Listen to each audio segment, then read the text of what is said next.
Hello and welcome to my channel. If you're new here, I wear a lot of hats in my life, which gives me the opportunity to share a lot of different content within my videos. I'm a business owner, I'm a professional musician, I'm a mom of 3 wonderful boys, and I have a wonderful husband as well. And I am a career, and I also just happen to be recovering from a recent relapse of my eating disorder. So lots to share and connect with others, which is something I have a passion for. So if you're new here or you haven't seen all of my videos, I had surgery on December 1st for endometriosis. I've had severe endometriosis for a while and have had several surgeries. I've even had a hysterectomy, and yes, you can have endometriosis after hysterectomy.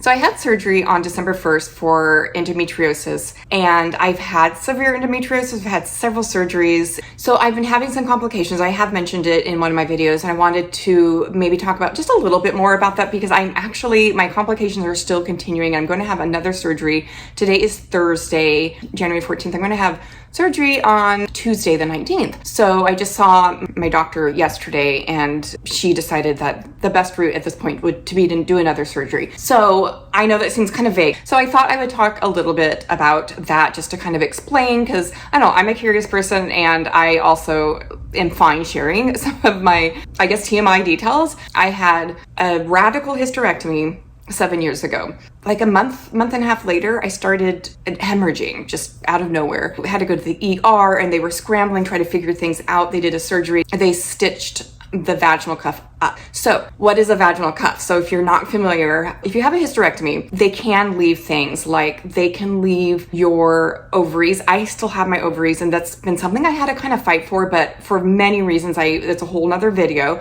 I have kept my ovaries. I don't have my fallopian tubes. I don't have my uterus. I also do not have my cervix anymore. So if they remove your cervix, like, well, what's at the top, right? They take the cervix out, they take the uterus out, and they sew it up on the top. And I've heard it described as kind of like a sock, like the seam of a sock, kind of like that. So if you can imagine, there's a sock at the end, there's like the very top, there's a seam. So that's what I have. It's called a vaginal cuff.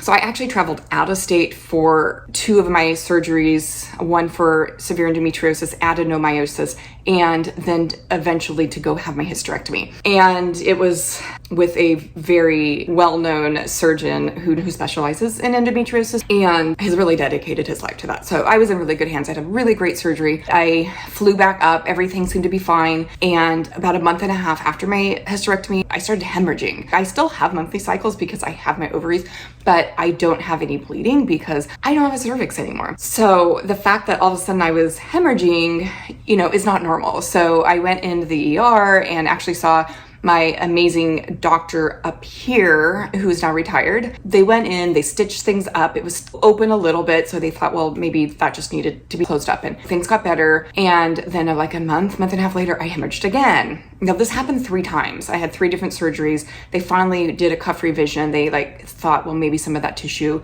just wasn't healing very well, and they cut some of it out and stitched it back up. So now fast forward, I'm bleeding. I'm not hemorrhaging, but I haven't had any bleeding in 7 years. This surgeon, I absolutely love her, by the way, and she is amazing. And I really feel like even though I'm having complications, that a lot of doctors would just kind of say, well, I don't know what to do. This is really rare. We never see this. Go to another specialist. And go to another specialist. They say the same thing. And you just kind of doctor hopping, trying to, find somebody who can help you. And she really wants to help me. She really wants to figure this out. And not that my other doctors didn't.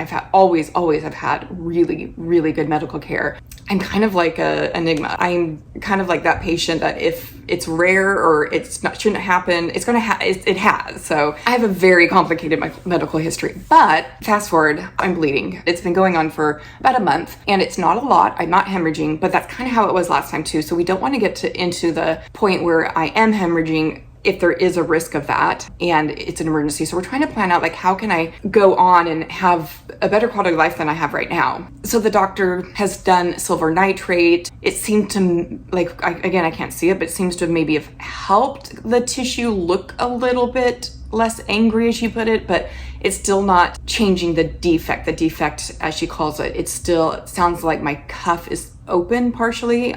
So that's not closing up. So long story short, I'm going to go in and she's just going to stitch that up and see. Will it fix everything? I hope so. Is it 100% guaranteed? Well, nothing's guaranteed, but I really hope that this will fix it since it is still open and she can close it up. So her thought process at first was less is more, like let's take this very conservatively, let's do silver nitrate. What I've noticed is even the very first time that I started bleeding this time around a month ago, it was after I had been, laying down a lot because I was trying to recover from my surgery, and we had gotten up, we went out, we actually got a Christmas tree, like I was doing a lot of things. And then that night I started bleeding and having a lot of pain. That's kind of been the cycle, is that I will kind of not do a whole lot. Things I'm feeling good, but I'm like, my bleeding is very light and my pain is a lot better. I'll just do literally laundry, dishes, cleaning, like things that aren't really that big of a deal. I'm not out doing cartwheels,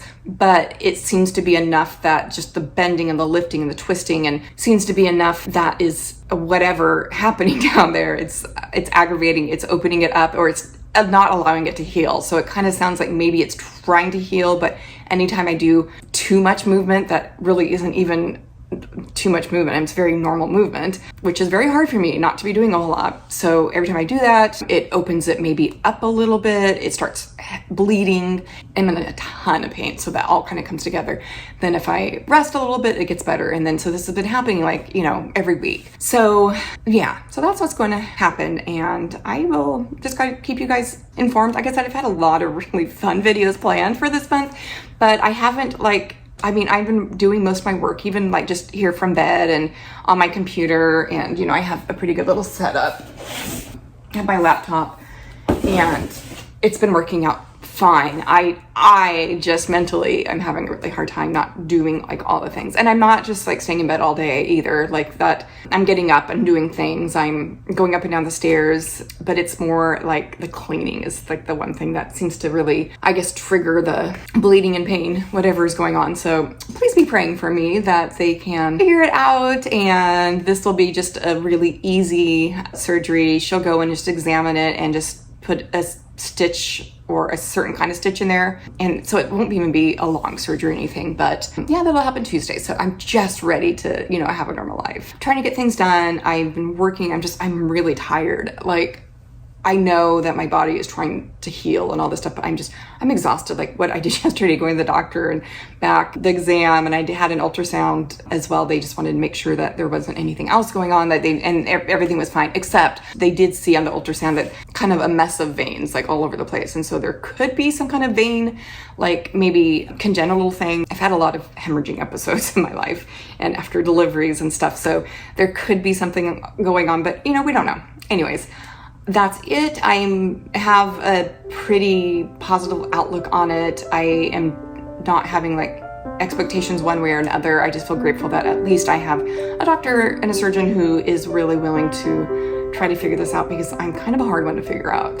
Story of my life. But like I said, I have a really good attitude about it, and I'm kind of used to surgery, so I'm not scared of the surgery. I have a lot of medical trauma that kind of makes me like not want to be in that environment or go through it. But so please subscribe to my channel, and that way you won't miss some of these fun videos that I actually have planned that I will be doing very soon, as soon as I can get all this medical stuff out of the way. Anyways, lots of love to you all, and I'll see you in the next video.